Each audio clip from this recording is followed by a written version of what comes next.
अगर मैं आपसे पूछूं दुनिया का सबसे तेजी से गर्म होने वाला कॉन्टिनेंट कौन सा है, तो शायद आपका जवाब होगा अफ्रीका। लेकिन जवाब अफ्रीका नहीं, यूरोप है। ये सिर्फ एक ओपिनियन नहीं बल्कि साइंटिफिक डेटा है। यूरोप हर डेकेड में लगभग 0.56 डिग्री सेल्सियस की स्पीड से गर्म हो रहा है, जिसकी वजह से जर्मनी और फ्रांस जैसे मुल्कों में लोग घरों से निकलकर पार्कों में जा रहे हैं, ट्रैफिक लाइट्स बिगड़ रही है और लोग गर्मी से बचने के लिए समुद्र में कूद रहे हैं और टेम्परेचर नए रिकॉर्ड बना रहा है। लेकिन सबसे हैरान कर देने वाली बात यह है कि जुलाई अभी ठीक तरह से शुरू भी नहीं हुआ और दुनिया के सबसे ठंडे कॉन्टिनेंट में शुमार होने वाले यूरोप इतनी तेजी से गर्म क्यों हो रहा है। क्या इसके पीछे सिर्फ अल नीनो है या कहानी इससे और भी बढ़िया? वीडियो को एंड तक देखना, आपको सब कुछ समझ आ जाएगा।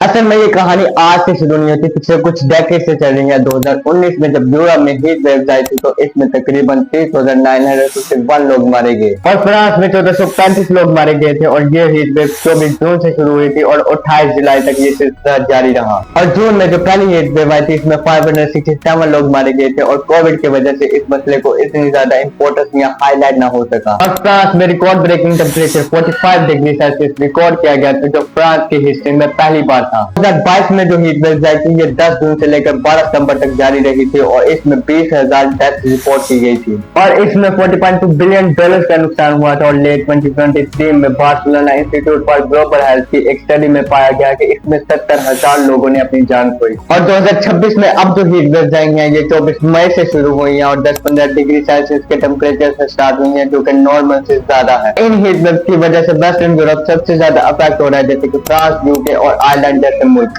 और यहाँ पर पीक टेम्परेचर 45 डिग्री सेल्सियस था और इन हीट वेव्स में 1405 लोग मारे गए, जिसमें से फ्रांस में 1040 लोग मारे गए। 2019 से लेकर 2026 की टाइमलाइन देखें तो एक बात साफ नजर आती है कि यूरोप सिर्फ गर्म नहीं हो रहा बल्कि वो दूसरे कॉन्टिनेंट्स के मुकाबले में ज्यादा तेजी से गर्म हो रहा है। लेकिन यहाँ पर एक इंटरेस्टिंग बात है, अगर हम एवरेज टेम्परेचर देखें तो यूरोप आज भी अरेबियन पेनिनसुला और सहारा डेजर्ट से ठंडा है। फिर साइंटिस्ट यूरोप को फास्टेस्ट वार्मिंग कॉन्टिनेंट क्यों कहते हैं, इसका जवाब हम एक सिंपल सी एग्जांपल से समझेंगे। सोचिए दो लोग हैं, एक इंसान का टेम्परेचर 38 डिग्री सेल्सियस से बढ़कर 39 डिग्री सेल्सियस हो जाता है और दूसरे का टेम्परेचर 25 डिग्री सेल्सियस से बढ़कर 30 डिग्री सेल्सियस हो जाता है। जाहिर है पहला इंसान अभी भी ज्यादा गर्म है, लेकिन दूसरे इंसान के टेम्परेचर में ज्यादा तेजी से इजाफा हुआ है। बिल्कुल इसी तरह से यूरोप दुनिया का सबसे गर्म कॉन्टिनेंट नहीं बल्कि उसका टेम्परेचर दूसरों के मुकाबले से ज्यादा तेजी से बढ़ रहा है। लेकिन सिर्फ इतना जानना काफी नहीं, क्योंकि असली सवाल अभी बाकी है। आखिर यूरोप का टेम्परेचर इतनी तेजी से क्यों बढ़ा है? क्या इसके पीछे सिर्फ क्लाइमेट चेंज है या फिर यूरोप की जियोग्राफी, समुद्र और आसमानों में चलने वाली हवा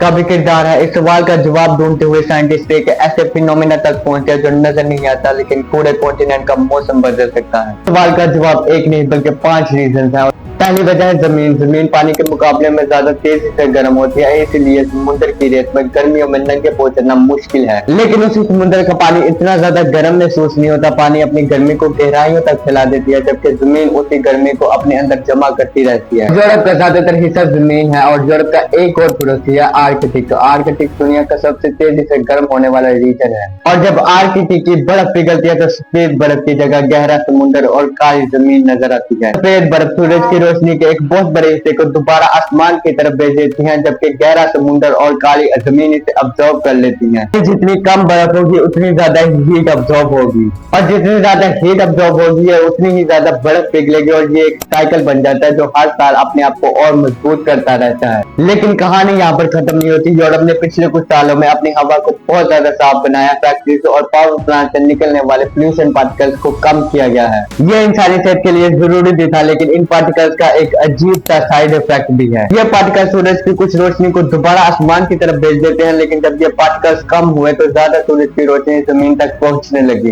यानी साफ हवा ने सेहत को तो फायदा दिया, लेकिन साथ ही जमीन को और ज्यादा गर्म होने का मौका भी मिल गया। फिर आती है बर्फ। यूरोप के कुछ इलाकों में सर्दियों के बाद बर्फ महीनों तक जमी रहती थी, लेकिन आज वो बर्फ जल्दी से पिघल रही है। जब सफेद बर्फ की जगह काली मिट्टी और पहाड़ नजर आते हैं तो वो हीट को और ज्यादा अब्जॉर्ब करते हैं।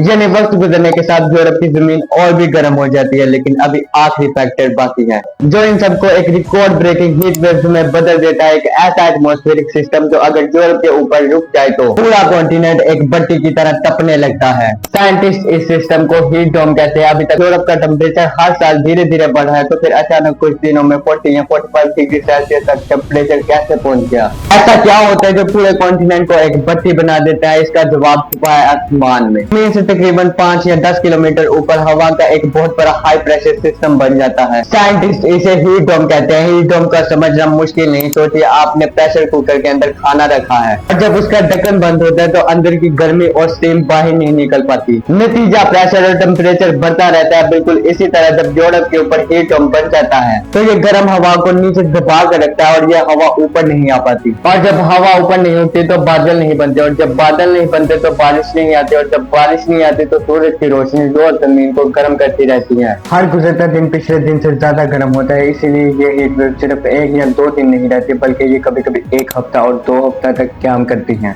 और यही से हमारा अगला सवाल पैदा होता है कि क्यों ये यूरोप के ऊपर कई दिनों तक काम करती है? इसका जवाब छुपा है जेट स्ट्रीम में। एक ऐसी हवा की नदी जो नॉर्दर्न हेमिस्फीयर से मौसम को एक जगह से दूसरी जगह ले जाती है। एक जेट स्ट्रीम को समझने के लिए एक नदी का तस्वर किया जा सकता है। जब नदी का पानी तेजी से बहता है, उसमें गिरने वाली हर एक चीज उसी स्पीड से आगे निकल जाती है। बिल्कुल इसी तरह से जेट स्ट्रीम भी आसमान के अंदर मौजूद वेदर सिस्टम को गाइड करता है। इसी वजह से हाई प्रेशर, लो प्रेशर, बारिश और ठंडी हवा एक जगह पर नहीं रुकती। मौसम लगातार बदलता रहता है, लेकिन कभी कभार जेट स्ट्रीम का रास्ता सीधा नहीं जाता, बल्कि वो कई लहरों की शक्ल इख्तियार कर लेता है। साइंटिस्ट इन वेव्स को रोज वेव्स कहते हैं। जितनी बड़ी ये लहरें होती हैं उतनी धीरे रफ्तार से वेदर सिस्टम मूव करता है। इस बात को एक ट्रैफिक जैम से समझिए। मोटरवे पर जब बहुत सी गाड़ियां अपनी स्पीड से चल रही होती है तो कोई भी गाड़ी एक जगह पर नहीं रहती, लेकिन जब जैम लग जाता है तो पीछे आने वाली गाड़ियां धीरे हो जाती हैं और कुछ को तो बिल्कुल रुकना पड़ता है। आसमान में भी कुछ ऐसा ही हो रहा है। जब जेट स्ट्रीम की लहरें बहुत ज्यादा गहरी हो जाती है तो वेदर सिस्टम की रफ्तार कम हो जाती है,